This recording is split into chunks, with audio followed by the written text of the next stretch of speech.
Merci de nous rejoindre dans ce programme.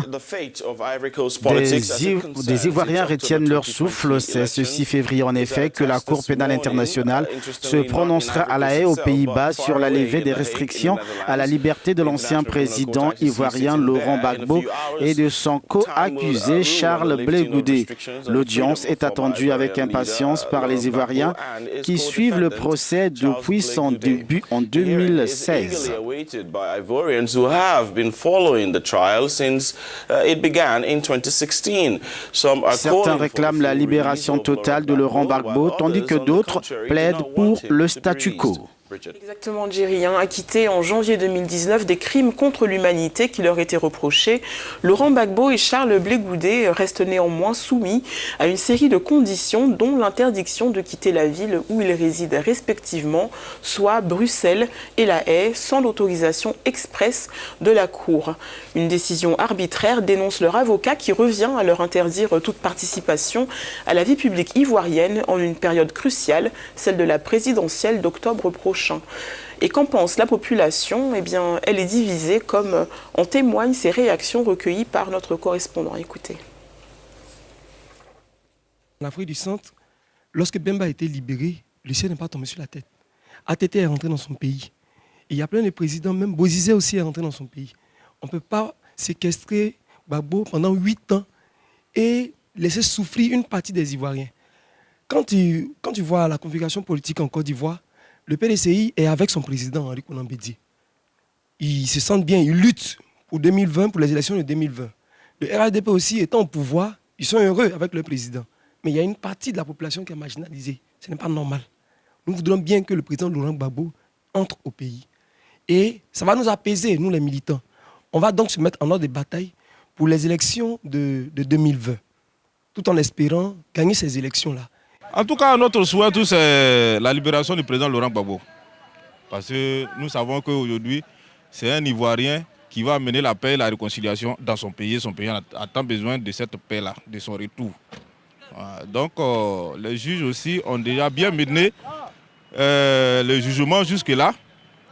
Alors, je pense que tout le peuple est satisfait. On attend seulement que son arrivée.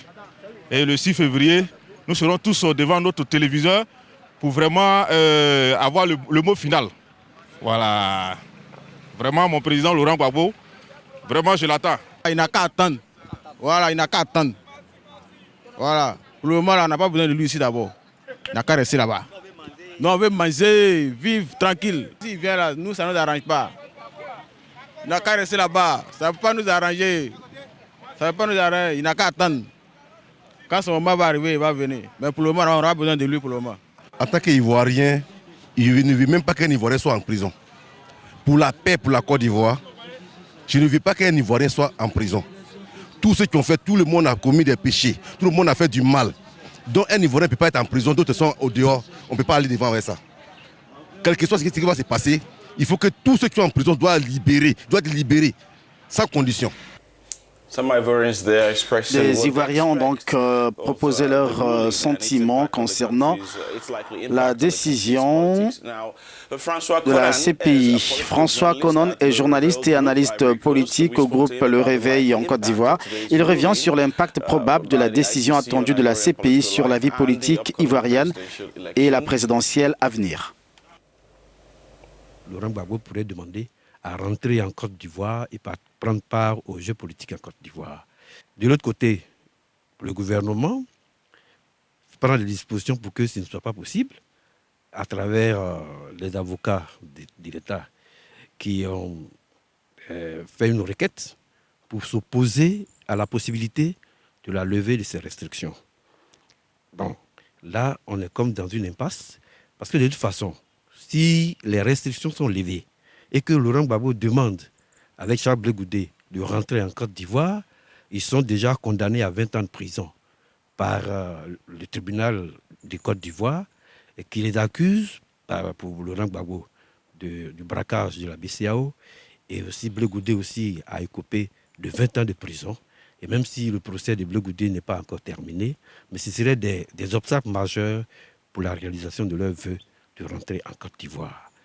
Bon, si Laurent Gbagbo est libéré, et qui demande à rentrer en Côte d'Ivoire, qu'il ne fait pas comme M. Soro Guillaume et qui prend un avion de ligne et qu'il arrive à l'aéroport, est-ce que l'État peut se permettre de les arrêter à l'aéroport?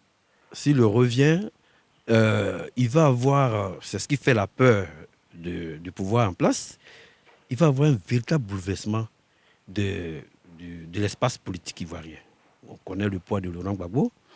Et déjà que le PDCI et la structure EDS, qui est proche de Laurent Gbagbo, sont déjà en quelque sorte en partenariat et qui sont en train de former un bloc de l'opposition pour aller contre le pouvoir.